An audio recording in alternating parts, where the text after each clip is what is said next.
You need a vision for your life. Vision is the ability to look into the invisible and to create and to see that which does not exist. There are times in your life when you're not going to be happy. And then what are you going to do? Your goal is demolished. And there are going to be plenty of times in your life when you're not happy. There might be years. And so it's a shallow boat in a very rough ocean. Because we all gonna hit that wall. We're all gonna hit opposition. We're all gonna hit adversity. But I think we all know at the core, it's never about what happens to you, it's about how you respond to it. You can control that. Like, people are resilient. Like, resilient, got the fortitude. Like, you put a goal in front of them, they'll smash it, they'll chase it down. People are resilient. Like, when you put goals in front of them, they chase it. Resilient, right? And if you're resilient, you'll get whatever you're looking for if you're resilient. What do I do when I'm broken? When I'm broken, I relish it. That's what I'm gonna do. I'm gonna use it. You've got to be willing to change your ways.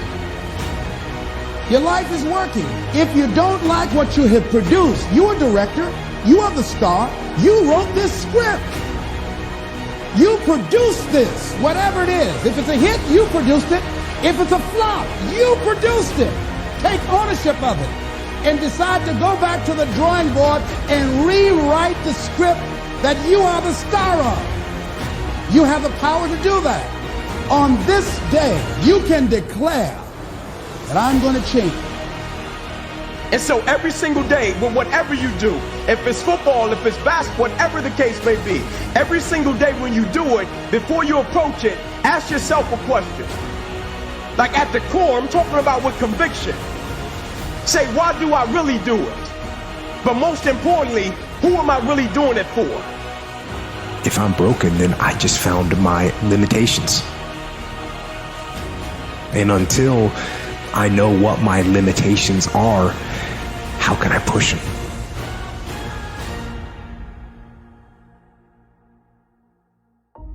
Happiness is something that descends upon you. Everyone knows that.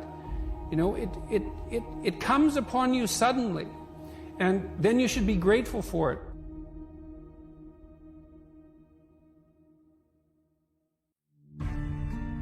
What you should be pursuing instead is, well, there's two things. You should be pursuing who you could be. That'd be the first thing. It's like, because you're not who you could be, and you know it. You have guilt and shame and regret, and you berate yourself for your lack of discipline and your procrastination and all your bad habits. You know perfectly well that you're not who you could be. And God only knows who you could be. And so that's how you should be that's what you should be striving for.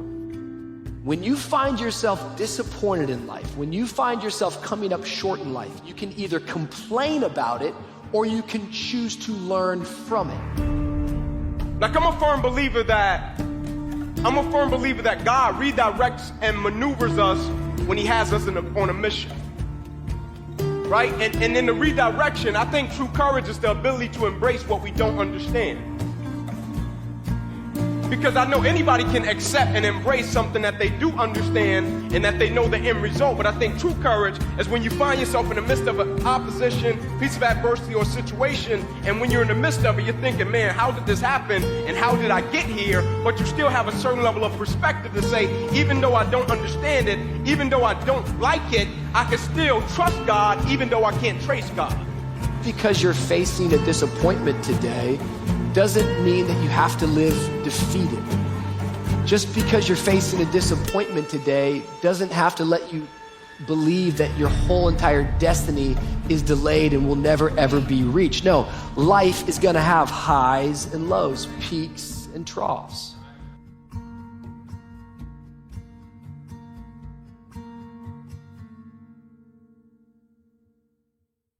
Dedicate your life to something. Dedicate your life to a cause larger than yourself.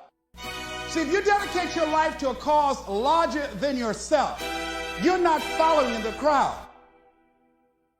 It isn't one thing. And it isn't 10 things, and it isn't 100 things. It isn't a quick path, and there are no shortcuts. Getting better isn't a hack or a trick or a one change that you need to make. Getting better is a campaign.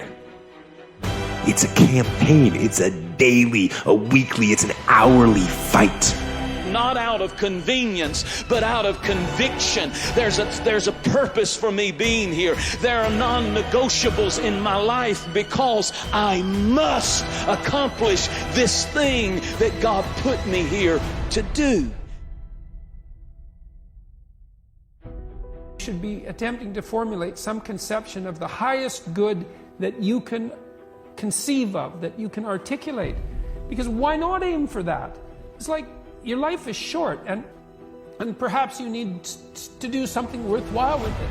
And if so, then you should do the most worthwhile thing. I must move you from being to doing. I must move you from just being there and just in a place of complacement. You move from that to a compelling that is attached to your life. When I say I must, I'm under the grip of something that is greater than my own self and my own desires. When I say I must, I am a person of purpose. I must means you are overcome with something. I must means you have eliminated some things from your life. I must means there's something that I've got to do with my life. There's something I was put on this earth to do.